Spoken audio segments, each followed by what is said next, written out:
So, there is a lot of hype in the EV world right now, and with the world in lockdown, EV sales have been disproportionately leading the way. But it begs the question, have the Tesla killers finally arrived?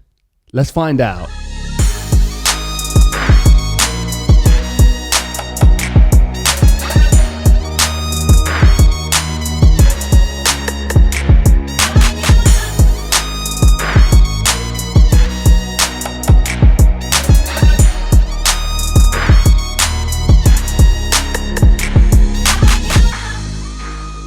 Guys, if you could do me a favor, as always, go down and get that like button by the scruff of the neck and smash the living daylights out of it for some reason. And also, if you haven't subscribed, guys, look how close we are to 1,000 subscribers. This is amazing. It's my birthday tomorrow. Can we try and get to 1,000 before my birthday? Obviously, that's not going to happen. So, EVs have been strangely booming. Public talk of them, government guidelines and the way the government are talking about them, and thus general chitter chatter about EVs is going in the right direction at the moment. And we know Tesla lead the way. In fact, they lead the charge at the moment. But there's always talk of the elusive Tesla killer. Well, have they arrived? More specifically, the only Tesla that needs to be killed by the competition to sort of change the game in the vehicle world is the Model 3. That is the number one spot they need to knock off, because the Model 3 is the best shot we have at going from ICE vehicles to electric vehicles. So other car companies need to be gunning for the Model 3. So we're looking for a Model 3 killer. So many car companies have struggled against the S and the X. And I think they'll actually have a harder time against a 3, but they've got a better chance of creating a product that is similar. So Legacy Auto and these old car companies are actually starting to show some compelling vehicles. Compelling. I don't think we're looking at Tesla killers, but we might be looking at some decent competition on the way. So companies like Rivian and Nikola, I'm not going to include. I don't know how far away they are from actually producing cars. Whereas Legacy Auto, we have to give it to them that they say they're going to release a Nissan Leaf or a ECorsa or the E308, and they do deliver. They do start to deliver the cars. So what do we have right now? Well, one of the biggest contenders, I would say, with the Model 3 would be the Ford Mach-E. And the reason for that is because over the other car companies I'm going to talk about today, they can bend into the idea of a premium brand. They do actually offer premium products and not just the lower price products. And that's why I think the Ford Mach-E might actually have a shot. But I've not seen enough details on the Ford Mach-E to put it into this category. They have a targeted range of 280 miles, but we know how ambitious some of these legacy car auto companies can be, and until that gets rated, it's sort of hard to know. And the price of the Ford Mach-E is £40,000, apparently. Again, it's not, I haven't got anything fixed in here, and until that is, I can't really include it. I need a bit more information from Ford on this one. But here's the companies we can talk about today. Renault with the new Zoe 50, Renault Zoe 50 I think it's called. We have the Mini Electric. We have the Honda E, nice looking car. Hyundai Kona SE, the Nissan Leaf as always. We have the Peugeot E308 and the Vauxhall ECorsa. I've seen some of these cars and they are compelling argument, but we need to take in the whole picture to really find out if they are going to sweep Tesla from under their feet. There is no mention of the E-Pace or the e-tron or the Porsche Mission E, like cars like that, because in my opinion, these cars already fell below the standard. We already sort of brushed these aside as attempts at taking on Tesla. They're attempts, but most of them, in my opinion, the prices don't match with what they deliver in comparison to Tesla. It's not to say that some of them aren't good cars. It's just to say that they're just not ready to take on what Tesla are doing in the same space. So the benchmark stats for the Tesla, and we're going to go with the standard range plus in the UK. That's the cheapest Tesla you can get in the UK at £40,000, and that includes a £3,000 grant, and all the prices I named today are going to include the £3,000 grant. So what do we get for that? We get a WLTP range of 254 miles, and that is the measurement of range I'm going to be using today because that's what all these models have used. And real world miles, I can attest that it's around 230 real world miles. You get autopilot included, a 0 to 60 of less than 5.3 seconds, and extras like the Tesla entertainment system, amples of space and boot room, premium looking interior, and access to the supercharging network, and just about all the bells and whistles you would expect from a Tesla. But one of the biggest ones is you get the badge, the Tesla badge, the seal of approval from Tesla that this is a Tesla car and an awesome and beautiful looking car. It's a benchmark in the UK. It's a benchmark in the EV world. So what would make you settle for something else or settle for less? A big part of that is price. The Model 3 is £40,000. So if you could significantly beat that price, you might be able to be considered a Tesla killer or competitor. And in my opinion, this is where other car companies have a great shot at beating Tesla. That's delivering a low-priced EV. But is anyone there yet? So Tesla has a really compelling product and for a decent price. So with Tesla, you either need a better product and a similar price, or you need a better price and not too much compromise on the product. And there's some good stuff coming from other car companies. Let's have a look. So we have the new Zoe IGT line, which is 30k for the top spec or 26 grand for £1,000 for the basic spec, and that has a WLTP of 245 miles. We have the Mini electric, which goes from £31,000 down to £25,000 with a WLTP of 141 miles. The Honda E, £25,000 to £35,000 with a WLTP of 137 miles. We have the Hyundai Kona from £29,000 for the 40 kilowatt hour or £38,000 for the 64 kilowatt hour with a WLTP of 180 for the smaller range one and 279 for the higher ranged one. The Nissan Leaf E Plus, £36,000, 239 WLTP miles.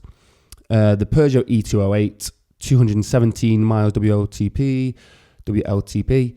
26 to £29,000, and then the Vauxhall ECorsa is pretty much the same car as the Peugeot E208, just in a different shell, so it probably share similar figures and similar price. So, before I knock some of these off the list immediately, I do want to say something. Some of these cars are being touted as city cars, and I actually think in the UK, the definition of a city car and what a city car is supposed to be for actually applies. Loads of people could get by with a city car. In fact, my Model 3 rarely sees a 100-mile trip, so a city car would actually work perfectly for me. I wouldn't add anything around 100 miles range, would be more than enough. It is nice to have that capability and the knowledge that you could do more if you wanted to, but for 90% of drivers in the UK, a city car would be more than enough. But with that being said, a city car with 100 miles needs a city car price. So that immediately knocks off the Mini E and the Honda E. With 100 miles of range, you can't be charging close to £30,000. If it's a city car and you're going to tout it as a city car, we're going to pay city car money. So don't charge £30,000. You are off the list. So the Kona is spoken with high regard in the EV world, and I can see why. So if we're comparing to the Tesla, let's talk about the 64 kilowatt hour model, which will cost you £38,000, which is very, very close to the £40,000 the Tesla Standard Range Plus would cost. But you get extra range according to the WLTP, which I think would equate to around 15 to 20 extra miles of real world range if those numbers are right from the WLTP. And it's also £2,000 cheaper.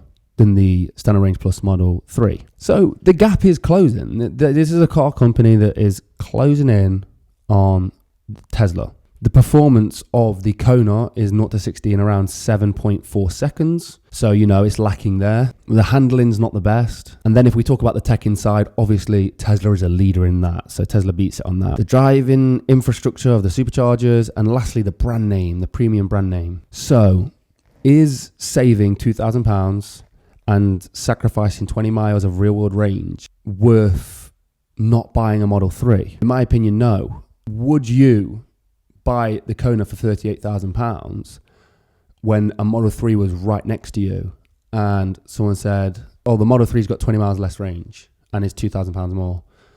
Would you be compelled to buy the Kona? No, you probably wouldn't. And for the car to be compelling, and I'm on about compelling, for 100 out of 100 people to choose the Kona over the Tesla, whereas I think right now it would be 90 people would choose the Tesla, 10 people might choose the Kona. For that to switch around to the other way, you would probably need to see the Kona £10,000 cheaper. Genuinely, £10,000 cheaper. And if you think I'm exaggerating, just think about 100 people lining up to buy those cars right now. And I think 90 out of 100 would buy the Model 3 if they had the money. 10 would buy the Kona who didn't know about EVs. And to switch that around, I think to get 90 people buying the Kona over the Tesla, £10,000 cheaper at the very least, in my opinion. So that's a huge gap, and it needs to be covered. Hyundai need to make that up. Hyundai need to sort that out and bridge that gap even further. So we're still not there yet. So the same argument goes for the Nissan Leaf. It's a decent car, and it's got a decent range. But for less range than the standard range, and for only £3,000 to £4,000 saving, is that compelling enough? If both cars were in front of you and I said, well, the Nissan Leaf's £4,000 cheaper, but you're going to get 20 miles less range, and the Model 3, you pay three or 4 grand more, you get more range and all the other things, bells and whistles. How many people buy the Nissan Leaf? Probably zero. No one's going to buy it. Everyone stretches £3,000 more and buys the Standard Range Plus. Easy decision to make. So whilst it's a good car, I just don't think it's going to stretch your budget that much. Again, I think a top spec Nissan Leaf, it needs to be around 24 to 25,000 to make it compelling. About £15,000 cheaper than a Tesla. Genuinely, they're just in different worlds in terms of performance, handling, the look of the car, the premium brand, all those kinds of things. For people to actually choose the Nissan Leaf over, it needs to come in a lot cheaper. And even then, at 25k, I still don't think it's compelling enough to choose it over a Model 3. So then we have the E208 and the ECorsa, and they're both basically the same car. But I actually saw the E208 at a Peugeot garage just yesterday, and it's a really nice looking car. It is a really nice looking car. I saw the interior, it looks really nice. It's a really nice looking car. But with 217 WLTP miles and for £27,000 to £29,000, it's just not there yet. Call me crazy, but these cars like Corsas, the Ford Fiestas of the world, these small cars that have been staples to the UK roads for a long time. Most of us have probably owned one of these kinds of cars. Brand new, we were paying like 13, 14 grand. I think an electric version, it needs to be between 16 and 19,000 pounds for them to be viable options. And if they do that, if they can get to that sort of price bracket for those electric cars for the Corsas of the world, again, it's £10,000 cheaper. But if they can get to that, they'll mass sell. They will start to beat Tesla. But that's the sort of pedestal Tesla's on in comparison to these low-end car companies. In all honesty, I don't think any other car companies are there yet. I just don't. And I know some people probably think that my prices are ridiculous, but I'm on about mass adoption here and beating Tesla. You need to ask yourself, what would make you choose this car over a Tesla? That is the simple question. Some people might fall under this is just within my budget. The £25,000 is within my budget. But then you have the used Tesla market, and it's stuff like that that's going to make it very difficult for these car companies, and they need a better price bracket. To be a Tesla killer, different and new prices are needed. Traditional car companies a lot of them don't have luxury brand image. These affordable cars don't have luxury brand images. So when Vauxhall and these Nissan and these car companies are trying to sell these small hatchbacks for 25 to 30 grand. It's just not going to happen. It's not going to happen on a mass scale that we need it to happen. A small hatchback should be in the teens. That's it. Like, it shouldn't cost that much for a small hatchback. So that's why the price needs to change for mass adoption. It's just simple. But it really doesn't matter anyway. If they came out with a car that was 19 grand, an E-Corsa for 15 grand, I don't know, something ridiculous, and they had 200,000 pre-orders, it doesn't matter. They can't deliver that many cars anyway. It's probably why the pricing's not that great. You know, it's probably why. The units cost them a lot to make. It's hard for them to make a profit. Some of these car companies are actually losing a lot of money on them. It doesn't matter to them so much. They're still just dipping their toe in. They're not really that bothered about electric vehicles. They just know there's a hunger there. And in a lot of countries, they have to produce EVs just to operate as a normal car company anyway. I really, really, really, really want to see a Tesla killer or actual compelling competitor. But for that to happen with a lot of these legacy auto companies, they need to provide a car under 20k. It's that simple. If they're going to come in with this idea of a city car or this idea of like a hatchback, electric hatchback, it's got to be under 20k. Who in their right mind is going to spend £30,000 on a Corsa? It doesn't matter that it's an electric. It's a Vauxhall Corsa. That's what it is. And while it's a nice car for when you're a teenager or you're in your early 20s, when you're 40 years old or 50 years old and you've got £30,000 to spend on a car, what are you going to buy? A Corsa or a BMW 3 Series? It's an easy decision to make for somebody who's in that position. It needs to be compelling. With all that being said, I actually think there is a Tesla killer on the market right now, or at the very least a Tesla competitor, and that is electric bikes. And I know it sounds ridiculous. I'm a massive, massive fan of electric bikes. In fact, you guys know my Tesla's in the shop right now getting fixed. I've been using an electric bike. The insurance company gave me a petrol car to drive around in. I've parked it up in my house and left it there because I've been using my e-bike, even in the rain. My e-bike cost me £300 and it has a range of around 30 legit real world miles with my heavy 120 kilo ass on it. So it's a good buy. Now look, I'm not saying it, a Tesla killer is probably an exaggeration, but it's a fantastic vehicle to integrate with the Tesla family. It's on the same level as Tesla, in my opinion, in terms of value for money and what it provides. I'll tell you one day how I got it for £300. There's a weird story behind that, but for now, I'll just leave it. But I do think there are some good electric vehicles on the market right now, and they will be part of the big picture. I think we're moving fast now. There is definitely momentum, but what there is a huge lag behind of the old car companies in comparison to where Tesla are right now. That might take a while to close that gap. They're not there yet. I think some car companies might be one vehicle away from what Tesla are doing right now. The Kona is a good car. The E308 is a good car, but just not compelling enough. Not that they even need to add 100 miles to the range or knock 10k off the price. It's that simple. The Honda's a good looking car. It looks really nice, but 100 miles, you need to be in the 20k mark. You can't be selling that car for 35 grand. So it's good. There's movement, and we're heading in the right direction. But here's the thing. Someone might come out with a good car that is competitive with Tesla. We know Tesla are not deciding to stay where they are right now. In fact, they've already told us what they're going to do. They're going to do the Cybertruck. They're going to do this. They're going to do that. They're going to have 400, 500, 600 mile range cars. And these car companies are going to be playing catch up for a long, long time. But hopefully it happens faster than we are seeing right now. There is one more compelling car that I've seen right at the moment, and I really do want to test drive this car, so if I get a chance, I will. And that is the Polestar 2, which is from I think it's a Volvo company, and they've got the Polestar, and it's a Polestar 2. I think it's supposed to be coming in at around £40,000. It's supposed to be doing 250 miles. It's very almost competitive with the Model 3. But the reason I've not spoke about it today is because the lower priced versions aren't coming out for a long time apparently, and they're going to be releasing expensive ones first. But they do look like really nice cars, and maybe it's something that these higher end car companies might have a chance of getting onto Tesla's level soon. So, is there a Tesla killer yet? No. How long is a Tesla killer away? A Tesla killer. at least 5 years, killer. Tesla competition, if they pulled their fingers out, some car companies could be there in 3 years. But we know how slow these car companies are. We know how slow they are.